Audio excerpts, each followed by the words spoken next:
선을 넘은 요압에게 다윗이 분노하다. 사무엘하 3장 22절에서 39절 말씀입니다. 다윗의 신복들과 요압이 적군을 치고 크게 노력한 물건을 가지고 돌아오니 아브넬은 이미 보냄을 받아 평안히 갔고 다윗과 함께 헤브론에 있지 아니한 때라. 요압 및 요압과 함께한 모든 군사가 돌아오매 어떤 사람이 요압에게 말하여 이르되 넬의 아들 아브넬이 왕에게 왔더니 왕이 보냄에 그가 평안히 갔나이다 하니 요압이 왕에게 나아가 이르되 어찌 하심이니이까 아브넬이 왕에게 나아왔거늘 어찌하여 그를 보내 잘 가게 하셨나이까. 왕도 아시려니와 넬의 아들 아브넬이 온 것은 왕을 속임이라. 그가 왕이 출입하는 것을 알고 왕이 하시는 모든 것을 알려 함이니이다 하고 이에 요압이 다윗에게서 나와 전령들을 보내 아브넬을 쫓아가게 하였더니 시라 우물가에서 그를 데리고 돌아왔으나 다윗은 알지 못하였더라. 아브넬이 헤브론으로 돌아오매 요압이 더불어 조용히 말하려는 듯이 그를 데리고 성문 안으로 들어가 거기서 배를 찔러 죽이니 이는 자기의 동생 아사엘의 피로 말미암음이더라. 그 후에 다윗이 듣고 이르되 넬의 아들 아브넬의 피에 대하여 나와 내 나라는 여호와 앞에 영원히 무죄하니 그 죄가 요압의 머리와 그의 아버지의 온 집으로 돌아갈지어다. 또 요압의 집에서 백탁병자나 나병 환자나 지팡이를 의지하는 자나 칼에 죽는 자나 양식이 떨어진 자가 끊어지지 아니할지로다 하니라. 요압과 그의 동생 아비새가 아브넬을 죽인 것은 그가 기브온 전쟁에서 자기 동생 아사엘을 죽인 까닭이었더라. 다윗이 요압과 및 자기와 함께 있는 모든 백성에게 이르되 너희는 옷을 찢고 굵은 배를 띠고 아브넬 앞에서 애도하라 하니라. 다윗 왕이 상여를 따라가 아브넬을 헤브론에 장사하고 아브넬의 무덤에서 왕이 소리를 높여 울고 백성도 다 우니라. 왕이 아브넬을 위하여 애가를 지어 이르되 아브넬의 죽음이 어찌하여 미련한 자의 죽음 같은고 내 손이 결박되지 아니하였고 내 발이 착고에 채이지 아니하였거늘 불의한 자식의 앞에 엎드러짐 같이 내가 엎드러졌도다 하매 온 백성이 다시 그를 슬퍼하여 우니라. 석양에 뭇 백성이 나와 다윗에게 음식을 구하나니 다윗이 맹세하여 이르되 만일 내가 해지기 전에 떡이나 다른 모든 것을 맛보면 하나님이 내게 벌위의 벌을 내리심이 마땅하니라 하매 온 백성이 보고 기뻐하며 왕이 무슨 일을 하든지 무리가 다 기뻐하므로 이 날에야 온 백성과 온 이스라엘이 넬의 아들 아브넬을 죽인 것이 왕이 한 것이 아닌 줄을 아니라. 왕이 그의 신복에게 이르되 오늘 이스라엘의 지도자여 큰 인물이 죽은 것을 알지 못하느냐. 내가 기름 부음을 받은 왕이 되었으나 오늘 약하여서 수르야의 아들인 이 사람들을 제어하기가 너무 어려우니 여호와는 악행한 자에게 그 악한 대로 갚으실지로다 하니라. 할렐루야. 우리 하나님께 감사와 영광의 박수 올려드리겠습니다. 축복된 주일 실시간 현장 예배 오신 성도님들과 함께 실시간 온라인 생방송으로 동참하고 계신 국내 모든 성도님들에게 하나님의 은혜가 충만하게 임하기를 축원합니다. 지난주 본문에서 우리는 강대하던 사울 진영이 톱 리더십의 내부 분열로 인해서 어이없이 이제 붕괴되는 과정을 우리 함께 살펴보았습니다. 사울의 핏줄 이스보셋을 허수아비 왕으로 세워놓고 뒤에서 권세를 휘두르던 군부의 수장 아브넬, 이 두 사람의 갈등이 폭발하면서 마침내 아브넬이 앞장서서 오히려 북이스라엘을 이제 다윗에게 갖다 바치는 그런 항복을 합니다. 이를 위해서 정말 아브넬이 열심히 뛰었습니다. 북이스라엘의 장로들을 다 설득을 해서 최선을 다해서 다윗에게 항복하게끔 합니다. 아브넬이 이렇게 열심히 뛴 까닭은 공로를 인정받아서 통일왕국에서 진짜 이제 또 권세를 잡고 싶었기 때문이었겠죠. 진짜 이 아브넬은 어떤 상황에서도 살아남는 사람인 것 같아요. 평생 사울의 오른팔로 충성하면서 권력을 마음껏 누리던 아브넬이 하루아침에 이제 줄을 바꿔 타고 이제는 다윗의 오른팔이 되려고 합니다. 이런 분은 보수건 진보건 정권이 바뀌어도 꼭 살아남는 처세술의 달인입니다. 그런데 아브넬이 몰랐던 것은 역사를 주관하시는 이가 하나님이시고 자기가 아무리 처세술에 밝아도 자기는 한 치 앞을 볼 수 없는 인간에 불과하다는 사실이었습니다. 아브넬 생각에는 다윗의 마음만 잡으면 된다고 생각했습니다. 그래서 다윗에게 올인했습니다. 정권이 바뀌어도 줄을 갈아타기 위해서는 최고 권력자의 마음만 잡으면 된다고 생각했는데 그러면 자기는 계속 승승장구할 거라는 푸른 꿈을 꾸었는데 그의 푸른 꿈은 전혀 생각지도 못했던 제3의 변수에 의해서 순식간에 무너지게 됩니다. 그 생각지도 못했던 제3의 변수는 바로 다윗 군대 총사령관 요압이었습니다. 22절 읽습니다. 다윗의 신복들과 요압이 적군을 치고 크게 노략한 물건을 가지고 돌아오니 아브넬은 이미 보냄을 받아 평안히 갔고 다윗과 함께 헤브론에 있지 아니한 때라. 자, 아브넬이 이제 북이스라엘의 대표로서 헤브론에 와서 다윗에게 항복을 맹세하고 직사 대접을 받고 돌아가던 그 큰 사건이 있었을 때 요압이 헤브론에 없었어요. 부하 군사들과 함께 국경에서 전투 중이었습니다. 참 희한하죠? 적국 이스라엘의 항복을 받는 이 중요한 국가대사에 다윗 군대의 총책임자인 요압이 헤브론에 없었다. 외부에 있더라도 불러와야 될 판인데 이상하지 않습니까? 이것은 10중 8구 다윗이 일부러 요압을 외부에다 내보낸 것입니다. 왜냐하면 오래전에 아브넬이 전장에서 요압의 동생 아사헬을 죽인 일이 있기 때문에 다혈질의 요압이 아브넬을 보면 무슨 짓을 저지를지 몰랐기 때문에 제가 볼 때는 다윗이 일부러 요압을 전쟁터로 내보내 놓고 이 일을 한 것 같습니다. 그런데 문제는 요압이 너무 잘 싸워가지고 다윗이 생각했던 것보다 전쟁을 빨리 끝내고 돌아온 거예요. 그래가지고 요압이 이제 의기양양 개선 장군으로 헤브론에 딱 들어왔는데 그때가 아브넬이 헤브론을 떠난 직후였어요. 타이밍이 참 절묘하다고 해야 됩니까? 23절 읽습니다. 요압 및 요압과 함께한 모든 군사가 돌아오매 어떤 사람이 요압에게 말하여 이르되 넬의 아들 아브넬이 왕에게 왔더니 왕이 보내매 그가 평안히 갔나이다 하더니 요압이 헤브론으로 딱 개선 장군으로 돌아와 보니까 뭔가 헤브론의 분위기가 달라져 있어. 이게 뭐지? 하는데 헤브론에 남아있던 요압의 신복 부하가 달려오더니 경례를 딱 붙이고 요압에게 그동안 상황 보고를 딱 하는 거예요. 아브넬이 다녀갔다는 거예요. 평안히 직사 대접을 받고 갔다는 거예요. 그리고 자세한 전후 상황을 얘기해 줬겠죠. 사실은 아브넬이 와서 북이스라엘의 무조건적인 항복을 제의했고 다윗이 그것을 보고 축복하면서 아브넬에게 1등 공신으로 직사 대접을 해서 돌려보냈습니다. 이 얘기를 해준 거예요. 그래서 우리 이제 전쟁 끝입니다. 동족 간의 내전은 종식되고 통일 왕국의 날이 밝았습니다. 그랬는데 국가적으로는 너무나 기쁜 일인데 요압은 너무너무 화가 나버렸어. 왜냐하면 27절에 나오듯이 2년 전 기브온 전투에서 바로 아브넬이 요압의 막내 동생 아사헬을 죽인 장본인이었기 때문이죠.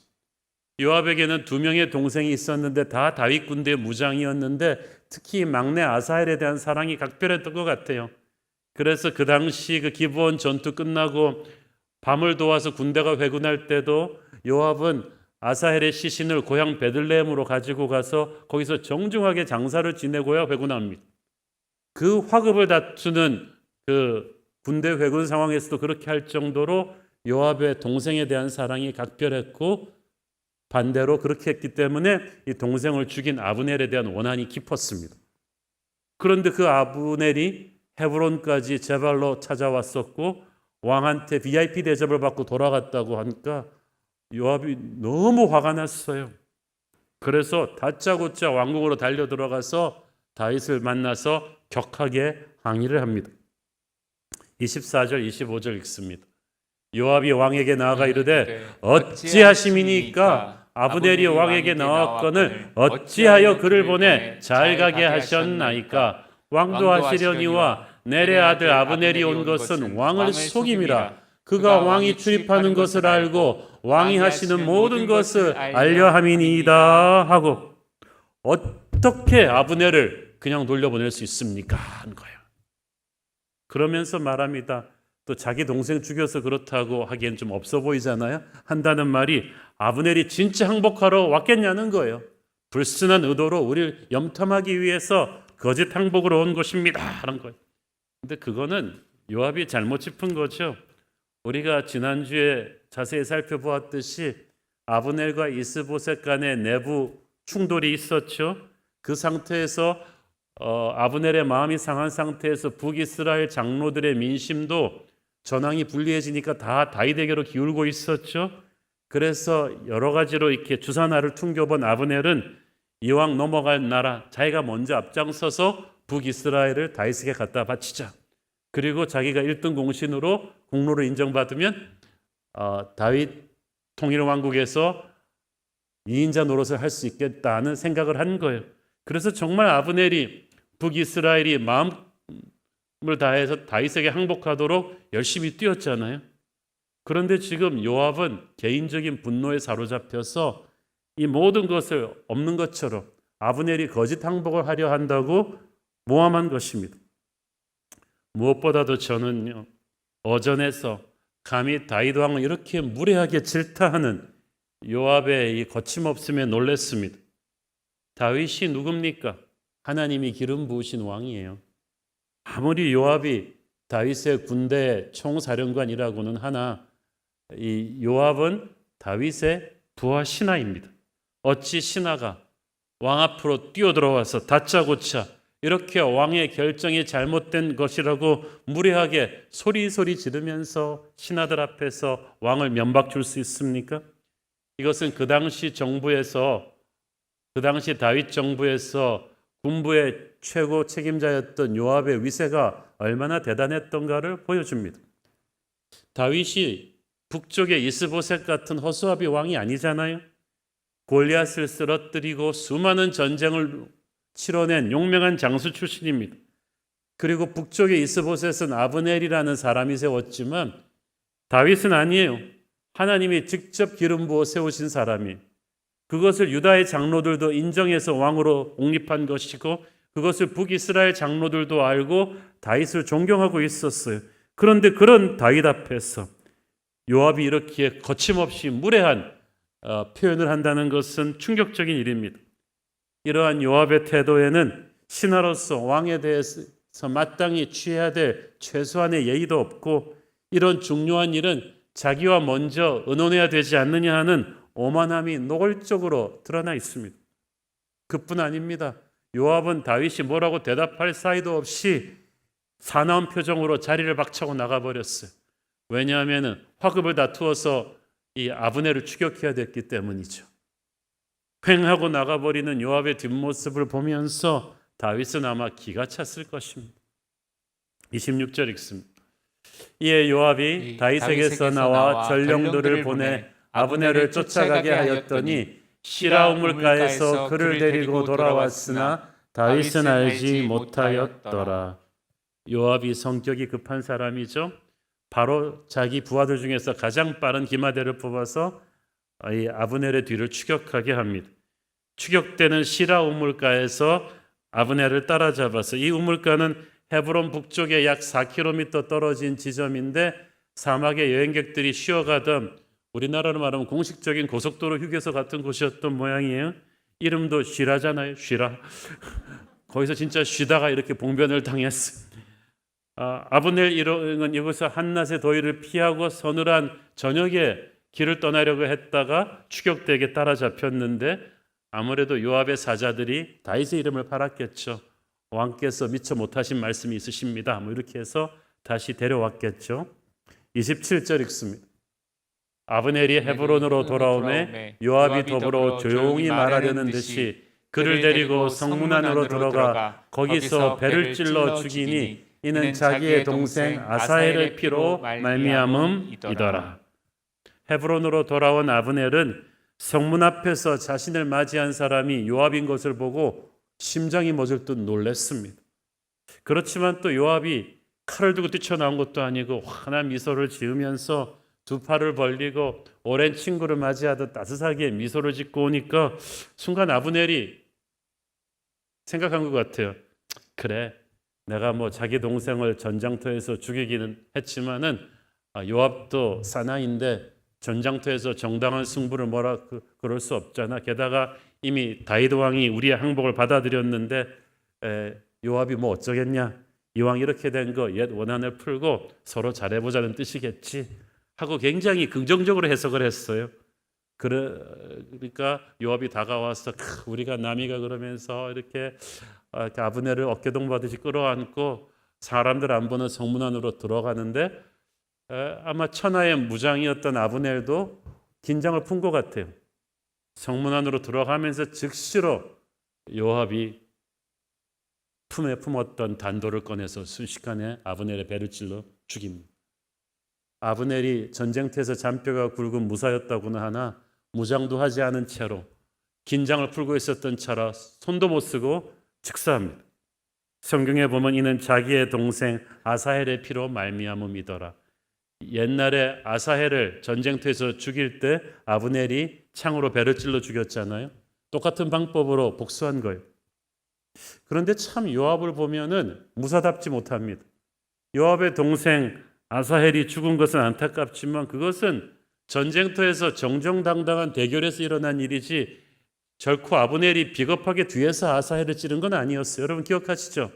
그때 기브온 전투에서 자기를 계속 추격해오는 아사헬에게 아브넬이 2번씩이나 나를 추격하지 말라 그랬잖아요. 나는 너와 싸우기 싫다.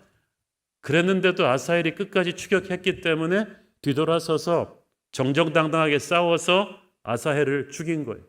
만약 그런 식으로 보복을 하려고 치면은 전 이스라엘의 그 많은 전쟁 동안에 보복하지 않을 집안이 어디 있겠어요. 그런데 병사들이 그렇게 해도 자제시켜야 될 장군 요압이 개인적인 감정을 이기지 못했습니다. 게다가 지금 요압이 있는 곳이 헤브론이에요. 헤브론이 어디입니까? 오래전 약속의 땅에서 하나님께서 이 안으로 들어오면 죄 지은 자도 살 수 있다고 정해놓으신 도피성 중에 하나예요. 그러므로 헤브론에서 이렇게 무고한 피를 흘리는 것은 하나님의 율법을 깨는 건데도 요압이 상관하지 않았다는 거예요. 저는 요압이 단순히 동생의 죽음에 대한 복수심만으로 이런 일을 저지른 것은 아니라고 봅니다. 아브넬이 누굽니까? 북이스라엘 사울 진영의 총사령관이잖아요.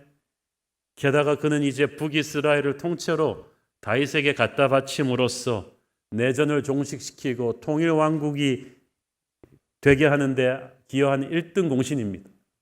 그러면 이 통일 왕국에서 아브넬의 입지는 말할 수 없이 커질 건 자명한 일이잖아요. 그야말로 다윗 다음 가는 2인자의 자리에 오를 것입니다. 통일 왕국의 군대 총사령관이 될 수도 있습니다.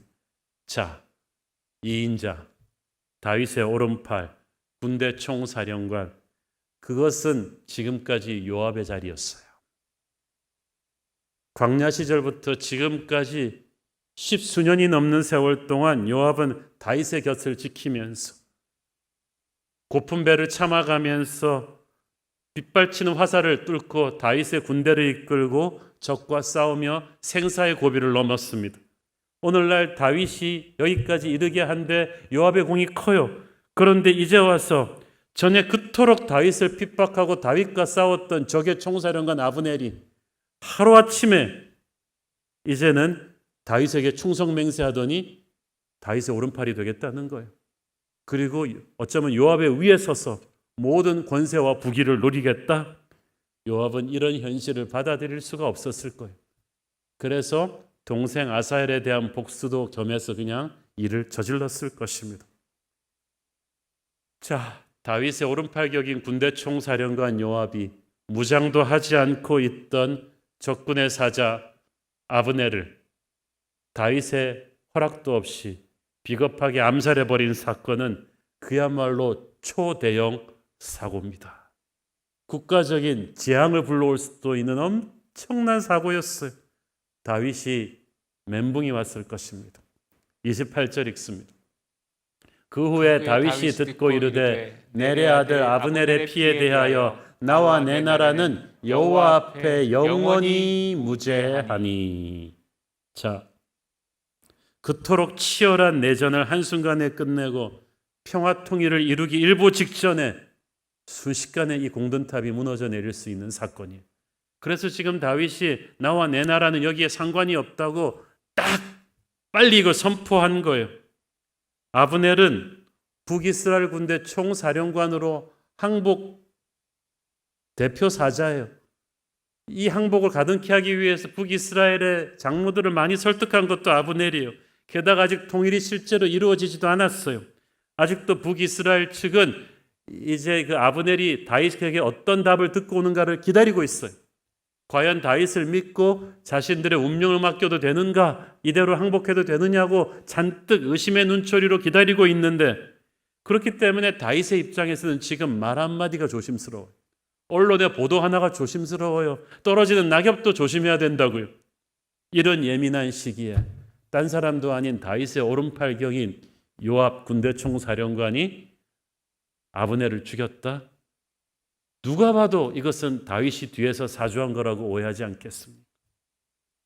이것은 어렵게 이루어놓은 통일을 위한 평화회담을 순식간에 깨버릴 수 있는 대형 사고였습니다. 이 아브넬의 죽음 소식을 들은 북이스라엘의 지도자들은 어떻게 반응할까요? 그것 봐, 다윗이 그렇게 쉽게 우리의 항복을 받아줄 리가 없지. 사울 왕과 우리가 그동안 다윗을 얼마나 핍박했는데 다윗이 그렇게 쉽게 용서하겠어? 아마 아브넬처럼 우리도 전부 다 보복당할 거야. 어차피 이래 주구나 저래 주구나. 그러면 항복하지 말고 우리 끝까지 다윗과 함께 한번 싸워보자. 갈 때까지 가보자. 라고 결사항전으로 나왔다면 이 내전은 끝없이 계속될 것입니다. 물론 동생 아사헬을 아브넬의 손에 잃은 요압의 분한 마음을 모르는 것은 아닙니다만은 지금은 개인의 감정을 넘어서 국가의 운명이 왔다 갔다 하는 순간이에요. 이제 아사헬 한 사람이 아닌 수만의 목숨이 더 없어질 수도 있는 상황이에요. 딴 사람도 아니고 다윗의 군대 총사령관 요압이 어떻게 이런 사고를 칠 수가 있습니까? 다윗은 그래서 먼저 자기와 유다 나라는 이 사건과 무관하다는 것을 하나님 앞에서 맹세합니다. 왜냐하면 그 누구든지 다윗이 요압을 시켜서 그런 게 아닌가 하고 의심할 수 있었기 때문에, 그리고 그 의심이 눈덩이처럼 부러지면은 이제 내전은 막을 수가 없었어요. 그래서 다윗 왕답지 않게 29절에서 그는 요압에게 저주까지 퍼붓습니다. 그 집안에서 백탁병자나 나병 환자나 지팡이를 의지하는 자나 칼에 죽는 자나 양식이 떨어지는 자가 나오기를 바란다면서 요압을 가문까지 저주해버려요. 진짜 꼬리 자르기 위해서 하는 게 아니라 진짜 요압에게 분노했어요. 이 일이 잘못된 것이라고 선포해버린 거예요. 자, 그런데 다윗이 왕이잖아요. 요압은 부하 신하인데 요압을 불러다가 관직에서 잘라버린다든지 감옥에 가두고 큰 벌을 주면 그만일 텐데 왜 다윗이 이렇게 말로만 하고 요압을 관직에서 자르지도 못하고 끝을 내겠습니까? 우리 생각에는 다윗이 왕이니까 왕권을 가지고 그렇게 처리하면 되지 않을까 싶은데 그렇게 요압이 간단하게 처리할 수 있는 인물이 아니었어요. 우리는 이 사건을 통해서 요압 때문에 평생 남모르게 소갈이하는 다윗의 고뇌를 볼 수가 있습니다. 아브넬의 상을 치르고 나서 다윗이 최측근 신하에게 한탄하듯 이렇게 말하죠. 39절 읽습니다. 내가 기름 부음을 받은 왕이 되었으나 오늘 약하여서 스루야의 아들인 이 사람들을 제어하기가 너무 어려우니 여호와는 악행한 자에게 그 악한 대로 갚으실지로다 하니라.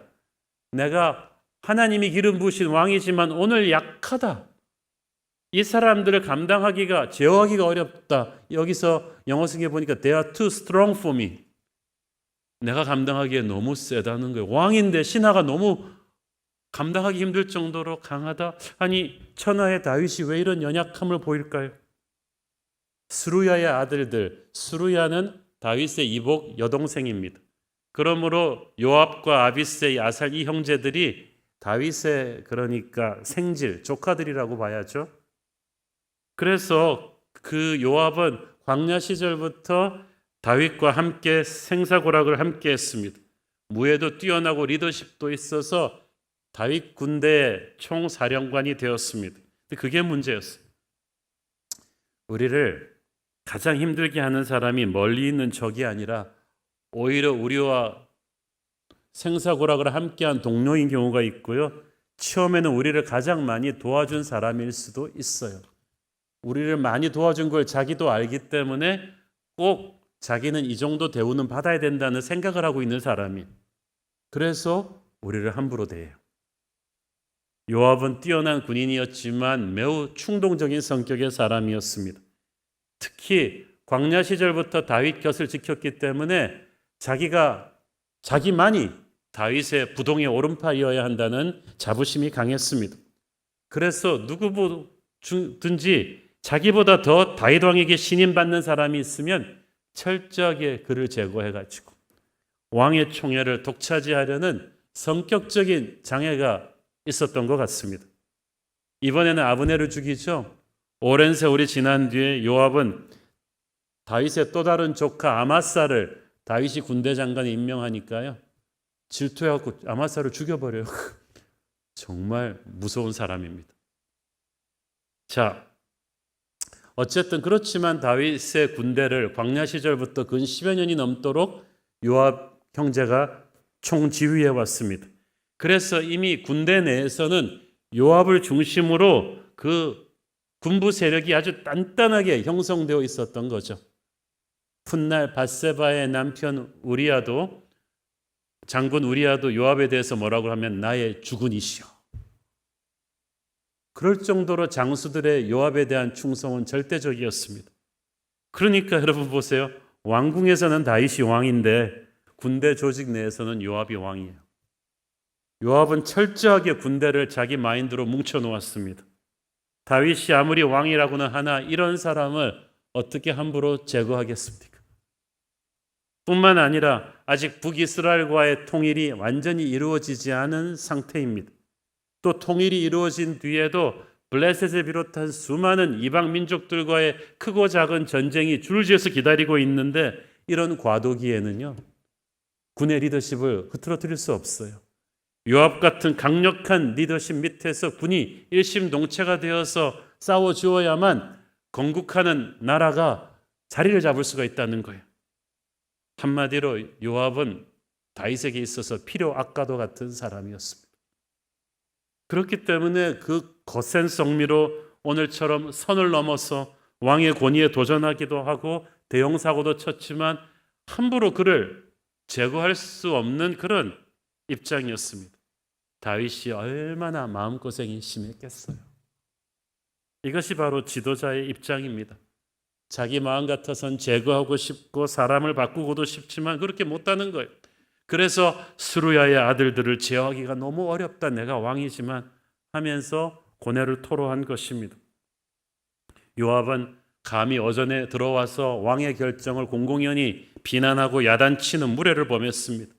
그리고 왕명도 없는데 아브넬을 다짜고짜 죽여버림으로써 나라의 중대사를 망가뜨리고 다시 나라를 전쟁으로 몰아넣을 수도 있는 큰 죄를 지었어요.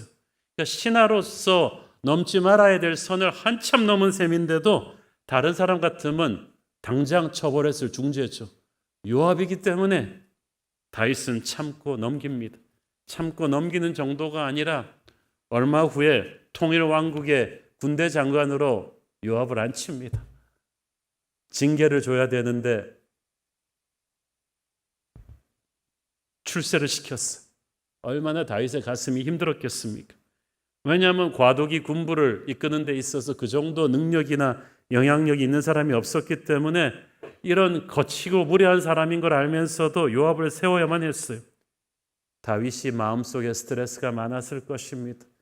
여러분, 윗사람이라고 해서 항상 절대 갑이 아니에요. 때로는 이렇게 요압같이 사납고 영향력이 큰 부하 때문에 고뇌하는 리더의 외로움이 있습니다. 다윗이요,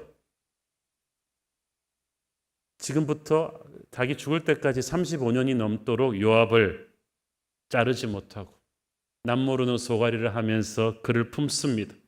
다윗에게 있어서 요압은 제거되지 않는 암덩이 같은 사람이었습니다. 그렇지만 나라를 위해서라도 아프더라도 품어야 했던 거예요. 마치 거칠고 반역하는 우리를 끝까지 품고 가시는 예수님처럼. 그래서 지도자의 길이 참 어린 자의 끝없는 반복이라지 않습니까? 직장 생활 처음 들어가시는 분들은 못된 상사 때문에 힘들어 하시는데 나중에 자기가 상사가 되면요, 항상 요압 같은 부하 때문에 가슴앓이 하는 경우가 많습니다. 속으로 정말 어떻게 저런 부하가 나한테 굴러 들어왔을까? 분명히 내가 윗사람인데 어쩜 저렇게 주관이 세고 지 마음대로일까? 그래도 저 사람 함부로 제거하면은 조직이 흔들리니까 품긴 품어야겠는데 이러다가 내가 속병 들겠다 하면서 끙끙 앓습니다. 오늘날 우리 옆에 요압 때문에, 요압은 그리고 항상 요 앞에 있잖아. 우리 옆에 있어. 잠 못 이루고 괴로워하는 분들이 많으시죠? 이 설교를 들으면서 격하게 고개를 흔들고 떠이고 계신 분들은 하나님이 여러분의 마음을 아세요. 다윗의 마음을 아셨듯이. 가만 보면 기업이나 교회 혹은 나라의 창립 공신들 중에서 요압 같은 사람들이 많은 것 같아요. 물불 가리지 않는 열심으로 몸바쳐서 창업에 큰 공을 세우면서 왕에게 힘이 되어 주었죠. 밀림의 길을 냈죠. 그런데 나라가 안정되고 나면은 이제 그 청구서를 받으려고 해요. 왕을 주군으로 존중하는 게 아니라 옛날처럼 자기 큰형님 정도로 알고 계속 무례하게 대하는 거예요. 이미 커져버린 나라를 운영하기 위해서 왕은 이제 시스템이 필요하죠. 그러면 자기 말고 다른 전문가들을 중용하려고 하면은 이 요압들은 이걸 견디지를 못합니다. 사납게 견제합니다. 왕은 그 무례함을 보면서도 그간 쌓아온 그의 영향력으로 인해서 어떻게 하지 못하고 괴로워합니다. 근데 참 다윗이 훌륭합니다. 나라를 위해서 이 드세고 강한 요압을 자기 대 끝까지 품고 갑니다. 언제까지 품느냐? 죽을 때까지 품습니다. 그렇지만 다윗이 죽기 직전에 솔로몬에게 유언을 남기죠. 요압이 편히 죽지 못하게 하라고. 아니, 자기가 처리하지 왜 아들한테. 왜냐하면은 역사의 흐름이라는 게 있었거든요. 하나님의 정의가 집행돼야 될 그 때가 있는 거예요. 특히 나라를 다스리는 데 있어서. 그래서 다윗이 이걸 끝까지 인내한 것입니다. 자, 다시 아브넬 암살 사건 수습으로 돌아와 보겠습니다. 어쨌든 엎질러진 물이에요. 죽은 아브넬이 다시 살아올 것도 아니고 이 엄청난 사태를 수습해야만 했습니다. 다윗의 오른팔인 요압이 죽였다는 걸 다 알고 있기 때문에 모두가 이건 다윗이 사주한 것이 아닌가. 그러니까 북이스라엘뿐 아니라 이거는 유다 사람들도 이건 너무한 일이 아닌가. 어떻게 항복하겠다고 온 적을 이렇게 죽여가지고 다시 우리를 전쟁으로 밀어넣을 수 있는가. 모든 백성들의 의심의 눈초리, 민심이 흉흉해요. 그래서 정말 공든탑이 무너질 수도 있는 이 순간에 다윗은 간절히 하나님 앞에 지혜를 구했을 것이고 하나님께서는 이 위기를 뚫고 나갈 수 있는 길을 열어주셨어요. 31절 32절 읽습니다. 다윗이 요압과 및 자기와 함께 있는 모든 백성에게 이르되 너희는 옷을 찢고 굵은 배를 띠고 아브넬 앞에서 애도하라 하니라. 다윗 왕이 상렬을 따라가 아브넬을 헤브론에 장사하고 아브넬의 무덤에서 왕이 소리를 높여 울고 백성도 다 우니라. 다윗이 무섭죠. 모든 백성이 옷을 찢고 굵은 배를 띠고 애도하라는 명령을 내리는데 요압을 제일 앞에 세웁니다. 그것이 요압에게 주는 첫 번째 징계였죠. 네가 결자해지. 가장 먼저 앞에서 상가 되는데 너 표정 관리 잘해라. 이제 너 나라의 운명을 다시 회복시켜야 된다. 그리고 왕도 상여를 따라갑니다. 한마디로 정중하게 국상을 치루어 준 것이죠. 그리고 다윗은 그 무덤 앞에서 큰 소리로 진심으로 울었습니다. 여기서 상황을 모면하기 위해서 정치적인 쇼를 하면은 금방 들통이 날 거예요. 그래서 다윗이 진심으로 이 아브넬의 죽음을 애도합니다. 33절, 34절 읽습니다. 왕이 아브넬을 위하여 애가를 지어 이르되 아브넬의 죽음이 어찌하여 미련한 자의 죽음 같은고 네 손이 결박되지 아니하였고 네 발이 착고에 채이지 아니하였거늘 불의한 자식의 앞에 엎드러진 같이 네가 엎드러졌도다 하며 온 백성이 다시 그를 슬퍼하여 우니라. 오래전에 사울과 요나단 부자가 죽었을 때 다윗이 진심이 담긴 애가를 지어서 죽음을 애도했죠. 그때 그 애가의 내용이 너무 진솔했기 때문에 사람들의 마음을 울렸는데 이번에 아브넬의 죽음에 대해서도 다윗이 애가를 지어서 진심으로 애도합니다. 이 애가의 내용이 보면요, 사건을 이렇게 변명을 하거나 그렇게 하지 않고 정확하게 이것이 불의한 죽음이었다는 것을 이렇게 선포를 합니다. 어찌하여 미련한 자의 죽음 같은 거, 아브넬이 미련하다는 뜻이 아니고 아브넬을 죽인 요압의 죽음이 미련했고 그리고 아브넬의 죽음이 억울했다는 뜻입니다. 네 손이 결박되지 아니하였고 네 발이 착고에 차이지 아니었다는 것은 네가 무장도 하지 않고 경계도 없었는데 정말 억울하게 죽임당했다는 뜻입니다. 불의한 자식의 앞에 엎드려진 같이 너를 죽인 요압이 불의하다는 것을 왕이 인정하고 선포해 버린 거예요.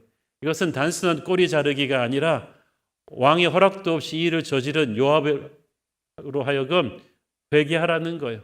온 백성들 앞에서 왕은 이제 요압의 앞으로 행동에 딱 자갈을 물려놓은 것입니다. 백성들은 다윗의 애가를 듣고 같이 울었습니다. 다윗의 이야기는 가식이 없고 진실했기 때문에 사람을 움직이는 힘이 있었어요. 여러분, 성령은 진리의 영이십니다. 우리가 진심을 다하면 성령께서 역사하세요. 진짜 다윗은 아브넬의 죽음을 슬퍼했습니다. 비록 적군의 장군이긴 했지만 그가 용맹한 장군이었고 또 북이스라엘의 항복을 받아온 사람이었기 때문에 그는 이제 내전을 종식하고 통일왕국으로 가는데 아브넬을 잘 활용할 생각이었던 것 같아요. 그런데 요압이 그걸 망쳐버린 거예요. 그래서 정말 아까운 사람이 죽었다는 마음으로 다윗이 하루 종일 통곡을 하고 금식을 했습니다. 이것을 보면서 백성들이 혹시 다윗이 뒤에서 사주한 게 아닌가 하는 의심을 풀었어요. 36절, 37절 보십시오. 온 백성이 보고 기뻐하며 왕이 무슨 일을 하든지 우리가 다 기뻐하므로 이날에야 온 백성과 온 이스라엘이 넬의 아들 아브넬을 죽인 것이 왕이 한 것이 아닌 줄을 아니라. 이 날에야, 그 말은 무슨 말이에요? 이렇게 되기까지 모든 사람이 유다 백성들도 다윗을 의심하고 있었다는 거예요. 혹시 요압의 뒤에서 사주한 것이 아닐까? 그런데 만약에 사주했다면 다윗은 정말 비겁한 왕이고 그러면 통일은 물거품 갈 것이며 북이스라엘은 물론 유다 백성들의 지지도 못 받는 그런 왕이 되고 말 거였어요. 그러나 다윗은 이 큰 위기를 진정성 어린 통곡으로 돌파합니다. 백성들이 보니까 진짜 다윗이 시킨 일이 아니거든요. 그의 눈물이 진실이고 그의 금식이 진실인 것을 깨달으면서 모든 의심이 풀렸습니다. 그러면 그렇지, 우리 다윗은 그런 분이 아니셔. 다윗은 진짜 아브넬을 품어서 두 나라가 화목하게 통일하기를 원하셨어. 그러면서 오히려 비온 뒤에 땅이 굳는다고 전화위복이 됐어. 이제부터 다 다윗을 더욱 기뻐하고 다윗에 대한 신뢰가 커지게 된 거예요. 오늘의 본문을 보면 그 얘기가 생각납니다. 인생은 예측할 수 없는 좋은 소식과 나쁜 소식의 반복이다. 정말 그랬어요. 며칠 전까지만 해도 다윗을 비롯한 유대 나라는 축제 분위기였어요. 아브넬이 항복하러 온다니까 이제 더 이상 싸움 없이 통일이 이루어지겠구나 라고 축제 분위기였는데, 생각지도 못하게 요압이 와서 아브넬을 죽여버림으로써 이걸 다시 원점으로 돌릴 줄 누가 알았겠어요? 축제 뒤에 위기가 왔는데 또 다윗이 진실한 애도함으로 인해서 하나님이 다시 그 위기를 극복하게 하셨어. 그런데 또 문제의 원인 제공자 요압은 계속 곁에 있어요. 긴장을 늦출 수가 없어요. 그래서 드라마가 다음 회로 넘어가요. 오늘의 본문을 보면 우리네 인생과도 똑같아요. 아주 시원하고 간단한 결론이 나오지를 않아요. 잘 마무리된 것 같은데 위기가 아직 긴장을 풀 수는 없는 그런 상태입니다. 하루하루 살면서 우리 인생도 그렇습니다. 생각지도 못했던 기쁨과 생각지도 못했던 사건, 사고가 꼬리를 물고 터지고, 항상 우리가 믿고 의지했던 측근이 사고를 칩니다. 그렇다고 제거해버릴 수도 없습니다.